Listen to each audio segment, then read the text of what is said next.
தென்காசி மாவட்டம் சங்கரன்கோவில் அருகே தனியார் பள்ளி பேருந்து வயக்காட்டில் விழுந்த விபத்தில் 4 மாணவர்கள் காயமடைந்தனர். வீரசிகாமணியில் உள்ள தனியார் பள்ளி பேருந்து பாம்புக்கோவில் சந்தை பகுதியிலிருந்து 40 மாணவர்களுடன் பள்ளிக்கு சென்றது. வீரசிகாமணி நொச்சிக்குளம் சாலையில் சென்றபோது ஓட்டுநரின் கட்டுப்பாட்டை இழந்த பேருந்து வயக்காட்டில் கவிழ்ந்தது. இதில் காயமடைந்த 4 மாணவர்கள் சங்கரன்கோவில் அரசு மருத்துவமனையில் அனுமதிக்கப்பட்டுள்ளனர்.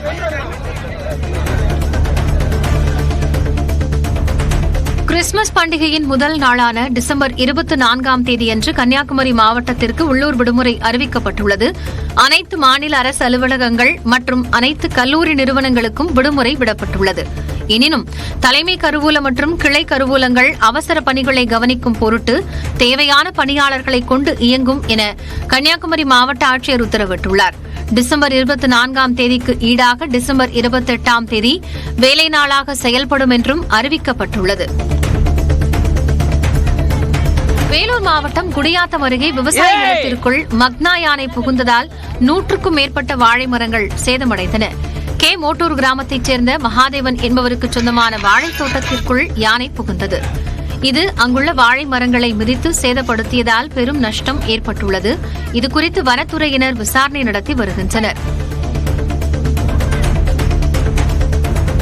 தருமபுரி மாவட்டம் பாப்பிரெட்டிப்பட்டி அருகே சேலம் வேலூர் 4 வழிச்சாலையில் புதிதாக அமைக்கப்பட்ட சுங்கச்சாவடியின் திறப்பு பொதுமக்களின் எதிர்ப்பு காரணமாக தற்காலிகமாக நிறுத்தி வைக்கப்பட்டது.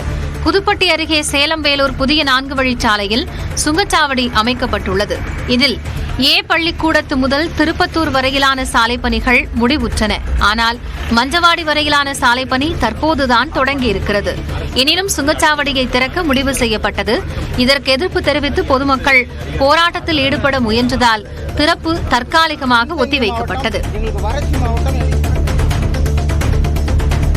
வங்கதேசத்தில் அடுத்த ஆண்டு இறுதியில் அல்லது 2026ஆம் ஆண்டு தொடக்கத்தில் பொதுத் தேர்தல் நடைபெறும் என்று அந்நாட்டு இடைக்கால தலைவர் முகமது யூனுஸ் தெரிவித்துள்ளார். தொலைக்காட்சியில் உரையாற்றிய அவர் தேர்தலை நடத்தும் முன் சீர்திருத்தங்கள் தேவை என்று கூறினார். வாக்காளர் பட்டியல் உள்ளிட்ட குறைந்தபட்ச சீர்திருத்தங்களை அரசியல் கட்சிகள் ஏற்றுக்கொண்டால் அடுத்த ஆண்டு நவம்பரில் தேர்தலை நடத்த முடியும் என்றும் முகமது யூனுஸ் தெரிவித்துள்ளார்.